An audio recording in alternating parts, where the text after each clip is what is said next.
What's up, guys? We're here with a deck profile today of what is arguably one of the most fun purple decks to pilot and definitely the most expensive fun deck in the current Digimon TCG, Dan Devimon.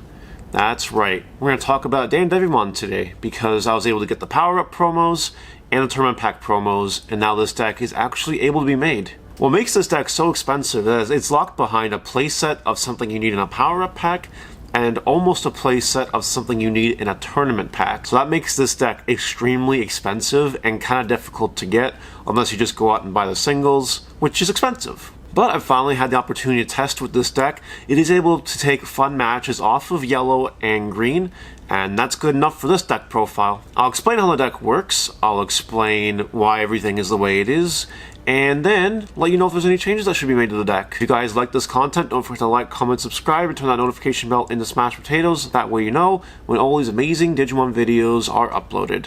Without further ado, let's talk about it. So as typical, we'll start with the babies, and it's the same babies we've been playing in set 4. 4 Demimera for the on deletion, draw 1, discard, and the Salmon, if you have 10 in trash, it has retaliation. That's honestly a really good card. Your turn only, don't forget. Baby lineup is perfect the way it is, wouldn't change it. Your on deletion triggers are very important in this deck, as you'll see in a moment. For our level 3s, we're playing 4 of the best level 3 in the entire deck by far. Devimon from the power-up pack. This card has an inheritable that reads on deletion. If you have 7 or more Digimon cards with Devimon in their names in their trash, you can play a Dan Devimon from your trash without paying its memory cost. That's really good, because Dan Devimon is a big scary Digimon with a big scary effect. And playing it for free is just kind of ridiculous if you ask me. And when this enters the trash, it does count itself, so that is actually really good. It's an extra name at least, which is good. It might make the difference between 6 and 7, you never know. So we do play 4 of that because you want to resolve this effect as much as possible. Next, we're playing 3 of the tournament pack Devimon. This was actually a choice. I chose not to play 4, I chose to make this deck profile with 3, because 4 is a little bit unnecessary if you ask me. It's 3 to play, which is sure, unplay, trash top 2 cards of your deck. That's kind of cool, but we don't really like random milling, because you might randomly mill some of your more important cards in the deck that aren't Dan Devimons, but at the same time though, you kind of want to, because half your deck is Devimons.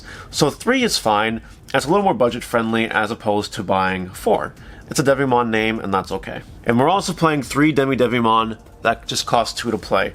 Only playing 3, because that's all the space we have for in this deck. That's all I gotta say about that. It's a Devimon name. In our level 3 lineup, we are playing 10 Devimon names. So just keep that in mind as we go forward. For our level 3s that aren't Devimon names, we play 4 Gabumon, because the inheritable draw 2 discard on deletion is very, very good. And we're playing 2 Gazimon, because this card was extremely impressive when I played it at that Charitymon tournament with Purple. And being able to deny memory gaining effects that aren't Tamers is just really freaking good. So we do play 2 of it. We can bring it back really easily in this deck if we really want to, so 2 is fine. And that is it for our level 3s, 16 of them. Kind of a lot in this deck, but it will make sense as we move forward. For our champion lineup, it's very simple. It's 4 Devimon blocker, because it's a Devimon, and it costs 1. We're playing 4 of the Devimon that have retaliation on itself and inheritable. Really good card, it's removal. And that means we're playing 8 Devimons in our champion lineup. So we're at a total of 18 names right now. Just keep that in mind. And we're just also playing 4 Meramon because it costs 1 to evolve. Having the 1 cost to evolve is very, very important for a combo I'm going to show you later. Just keep that in mind. Meramon is important. You do need 4 of it in this deck. You need to choke, you need to be able to play, and that card can do both depending on what you needed to do. So that's it for our champions, we play 12. For our ultimates, we're playing 4 Lady Devimon, because this card is broken. When Digivolving, Graceful Charity. Well, draw 2, discard 2, draw 1 for the evolution. Card is insane, inheritable is really good, which will come up. If you use an option card, delete one of your level 3 Digimon, honestly it comes up. It's also a Devimon name, which is insane. And that's the only Devimon card we're playing in the ultimate lineup, so we are at a total of 22 Devimon in the deck. And we're also playing 4 Myotismon because it is 2 to evolve, and it's 6 to play, and it's 7,000 DP. You can play this card, you can play the Skull Meramon, that's basically the Monzimon equivalent. Either one is fine. I just want to play Myotismon because it doesn't auto-lose to Wargreymon, and that's my reasoning for that. But if you guys really want the 5 to play Skull Meramon. But that's it for our ultimates. And now for the big boy himself, Dan Devimon. First of all, check out this alternate artwork. It literally looks like Venom, and it's literally kind of amazing. I love this art. I love this so much. But it's a Devimon card. It counts towards your Devimon total, and that's all we're doing for Devimons in the deck. So we are playing 26 cards with Devimon in the name, which is more than half your deck. And I think that's okay. Pretty sure that's fine. What does this guy do, though? He's 12,000 DP, which is strong. During the opponent's turn, once per turn, if a card is removed from your security stack, trash top card of your opponent's security stack. That's kind of silly. So it punishes the opponent for attacking you once. Not bad. Just deleting security like that is really cool. And on deletion, if they delete this card somehow with like a Chaosmon or an Omnimon or Trump Sword, Gaia Force, whatever, your opponent trashes 2 cards in their hand, which could come up. You know, sometimes some decks have a shit ton of cards in hand, it doesn't really matter, but sometimes it might matter, and it might really hurt them, especially if they have a low hand size. You have no problem crashing this into something like security or even a 12k of their own or something. Maybe because they discard the last 2 cards in their hand. Who knows? It could happen. It could happen, especially against decks that have lots of unplays and not so many evolutions, like Rookie Rush, for example. Anyway, so 4 of this, because you need 4 of it, it's a Devimon name, it's really good.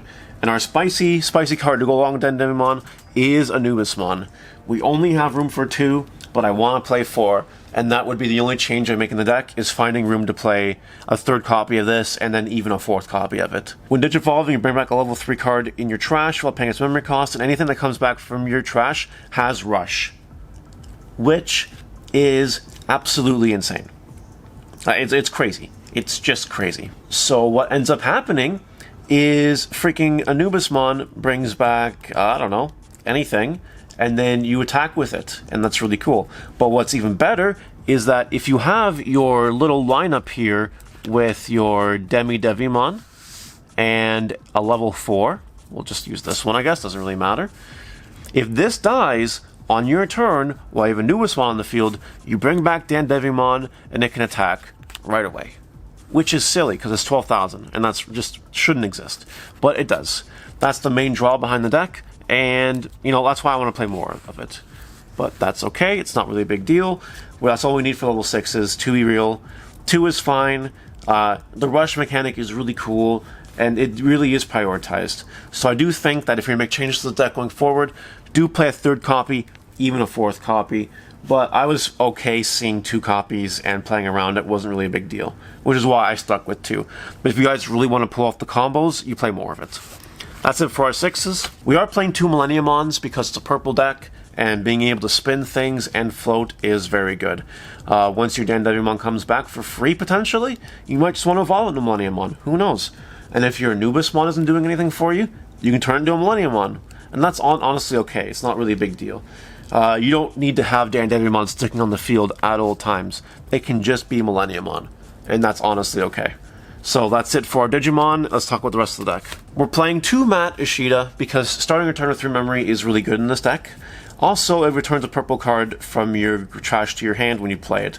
Lots of flexibility there. It's a really good card. The final 4 cards we're playing, and now you might understand why I want more Anubismons in the deck, is we're playing 4 Night Raid. Being able to Night Raid while you have Anubismon can potentially steal a game.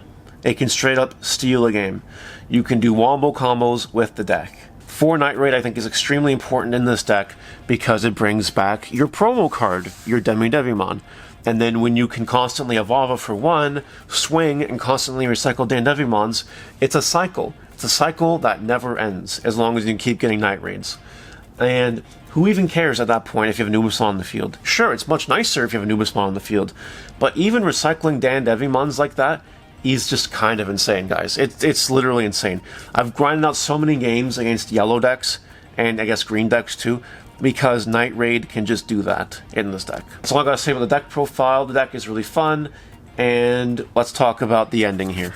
That's the deck profile, guys. Hopefully you guys enjoyed this deck. It is really a fun deck to play. It is a fun deck for a reason.